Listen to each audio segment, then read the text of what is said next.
This is the first video on this channel about sustainable lifestyle, and I'm going to dive straight into this big topic. Let's start with a few questions. What was the last non-consumable item you bought? When you bought it, did you consider how sustainably it has been manufactured? Did you think about the environmental impacts of materials? Did you think about its quality and how long you can make it last? Were you prepared to pay more for a sustainably produced product? Did you consider if you really need it? Maybe you could borrow instead. There's a lot to think about if we want to make environmentally friendly choices. The simple fact is that every item we buy has a carbon footprint because resources are needed to make and transport it. Carbon footprint is not the only environmental consequence.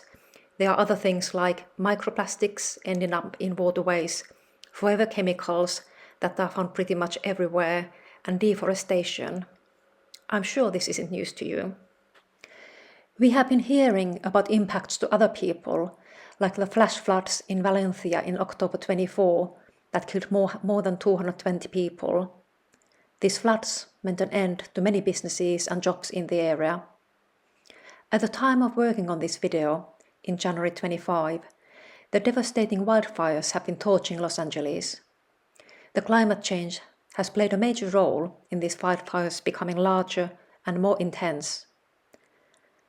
The way things are heading, it will get much worse even in our lifetime, and especially in the lifetime of our children and grandchildren.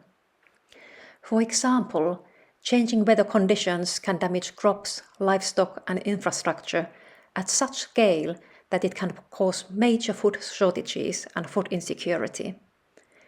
But why is it that even when we know this, we end up buying products that are not produced sustainably or products that we don't even really need? Lots of reasons, such as social pressure and norms, advertising, old habits, convenience, stress and lack of time. We are not good at dealing with excess, be it food, fast fashion or potential dates on a dating app. We often go a bit overboard when there are lots of options for something we desire. Making environmentally friendly choices would mean that we have few options and we would need to say no to something that we have enjoyed. Also, many don't see the point of one individual trying to do something and just go with the flow. Not to mention that it is not often easy to know how sustainable our choices are. Tackling these challenges is going to be the theme of this channel. How to make environmentally friendly choices easier and more socially acceptable. I like the quote about leaving this planet better than we found it.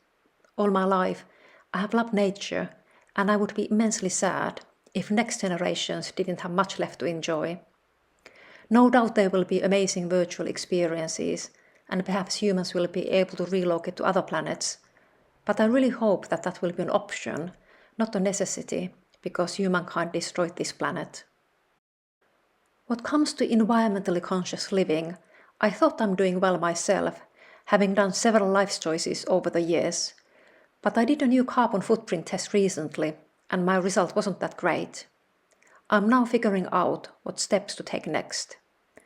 On this channel, I will share about my plans and challenges and what I learn.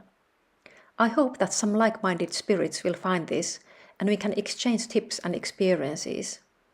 I often feel a bit lonely with my thoughts because in my social circles, the norm is not to talk about environmental impacts. Even if you talk about your own choices, people can take it as criticism.